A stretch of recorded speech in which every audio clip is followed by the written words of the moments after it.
The IT sector indeed has been one of the outperformers of FY19. In fact, in 2018, the IT index has seen an up move of about 25%. This coincides with the fact that NASSCOM, for the first time in its 30-year history, has a woman at its helm. Debjani Ghosh, an old-time Intel hand, has taken over at NASSCOM. Debjani, congratulations, and thanks very much for joining us here on CNBC-TV18, your first interview since you took over.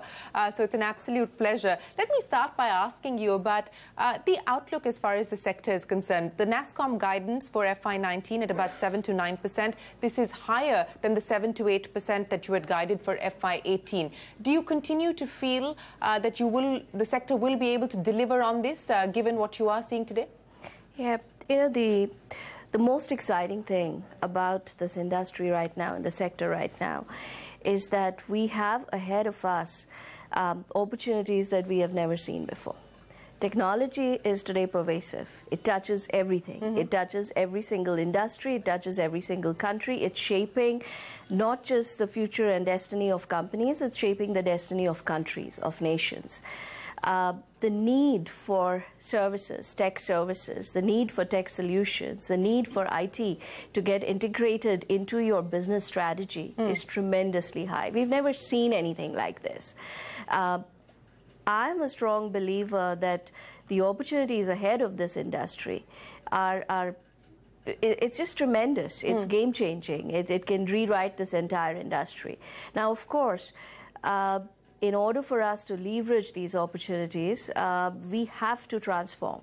The status quo is not going to cut it. We have to transform. We have to reinvent. We have to disrupt ourselves. So the industry is going to go through a process of transformation. It's going to go through it's going to go through a tough time in terms of transforming itself.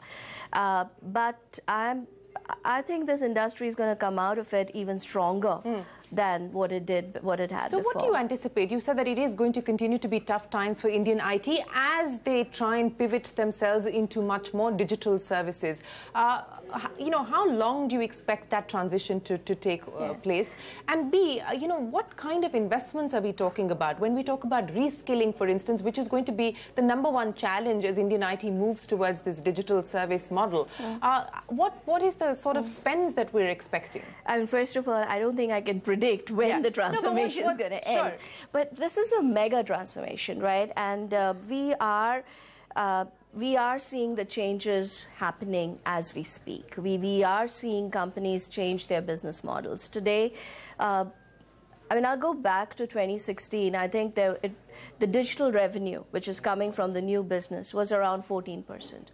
Today, the digital revenue has crossed 20%. We expect it to go to 38 to 40% in 2025. Right, so it's going to happen, and it's going to be the challenge is going to be the balance between legacy and new, because it's an and story for at least the next few years. So how do you balance that, and how do you ensure the legacy does not come in the way of the new? Right. So I think that's the huge challenge. Every single company today, IT company, is going through it. Global IT company, not just the Indian IT companies. Everyone is going through it, and everyone is figuring out for themselves what's the right balance. If you look at it, there are three things that's going to pretty much shape success, right?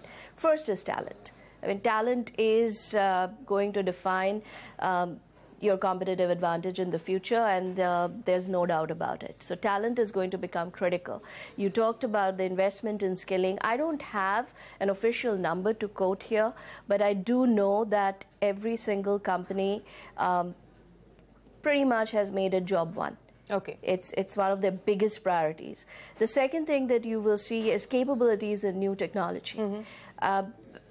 You know, interestingly, Shireen, if you look at some of the data that NASSCOM talks about in its strategic review, the growth in IT services now is being driven by growth in bundled software, where you bring in a mix of different solutions to create an end-to-end platform, and that's growing. The demand for that is growing tremendously.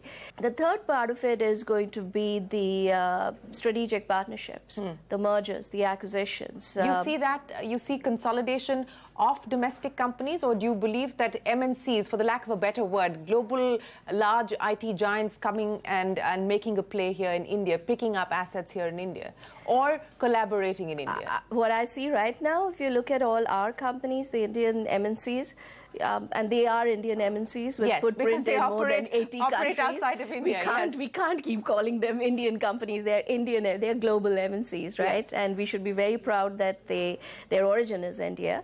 They are out on a shopping spree. And they have different strategies. But then if you look at it, all of them are making some fantastic acquisitions, right? Bringing in the talent that they need to bring in. And I think that's what's going to happen. Every company, wherever it is in the world, is going to figure out the right companies for it to buy or for it to form strategic partnerships with, IP-led partnerships that we are seeing happen. Speaking of the state of play today, whether it's the Gartner report, which basically says that global IT spending is up in FY19 versus FY18, we're not seeing that match with the revenue performance here in India. There is, in a sense, a decoupling. Do you expect this decoupling to continue till the time that this transformation that we spoke of is complete? The problem today is we keep applying the old lenses to the new industry, and this industry is completely changing. So we keep using the old criteria that we use to determine success, and it doesn't work. It's not going to work. So the industry in the next few years is going to invest heavily in reskilling, is going to invest heavily in skilling and building that talent pipeline, which they're all doing, is going to invest heavily in building the right partnership strategy, is going to invest heavily in building innovation capabilities. So you will see these investments go up. So yeah, looking, and it's a mature industry. Right? It's a tremendously mature industry. So I think expecting the same kind of growth rate that we saw in the last 2-3 decades is not fair. It's not fair. So double-digit growth that we've gotten used to, and we're now down to the 7-8% kind of number.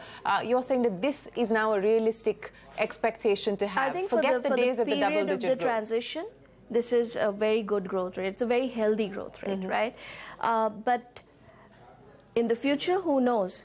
With the opportunities that we see, maybe we'll go back to double-digit. But I really can't predict that. But for the presence, and given the task that's ahead of us, the task of completely disrupting the business model. I'm not just talking about the way we market or the way we sell. It's basic business model transformation.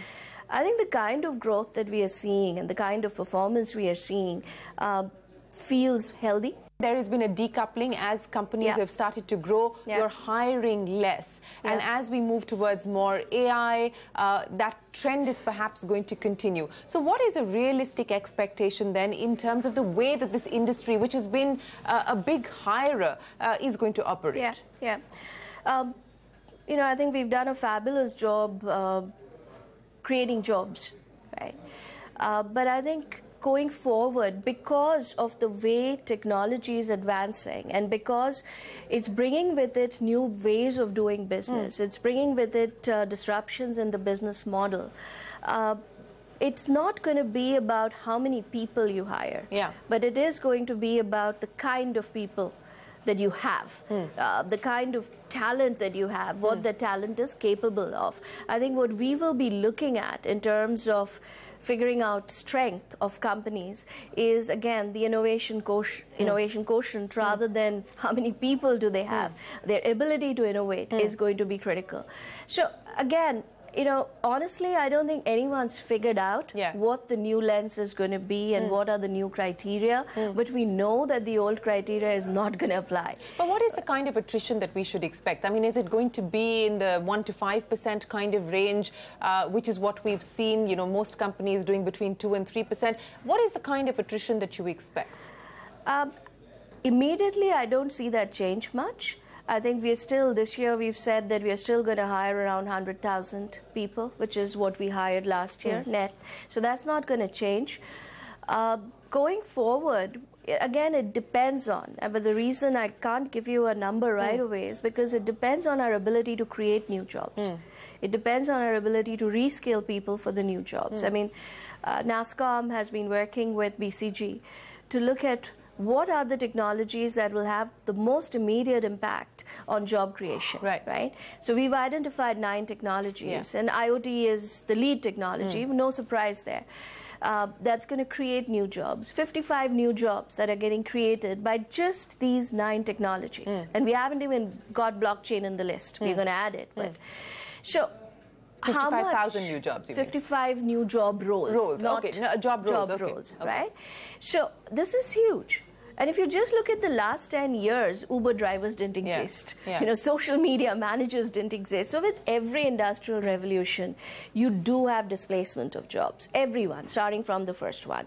And you get new jobs created. Now, the question is, are we putting enough time, money, effort, not just as an industry, but as a country, on creating these new jobs?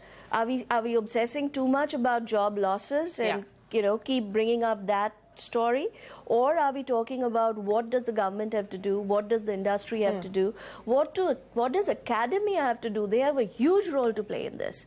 How fast are they transforming to ensure that we have not just created the new jobs, but we have the people to take these jobs? And we have to move towards, I mean, we have to seriously change the mindset. Well, on that note, we will take a break and continue our conversation with Debjani Ghosh of NASSCOM. See you after the break.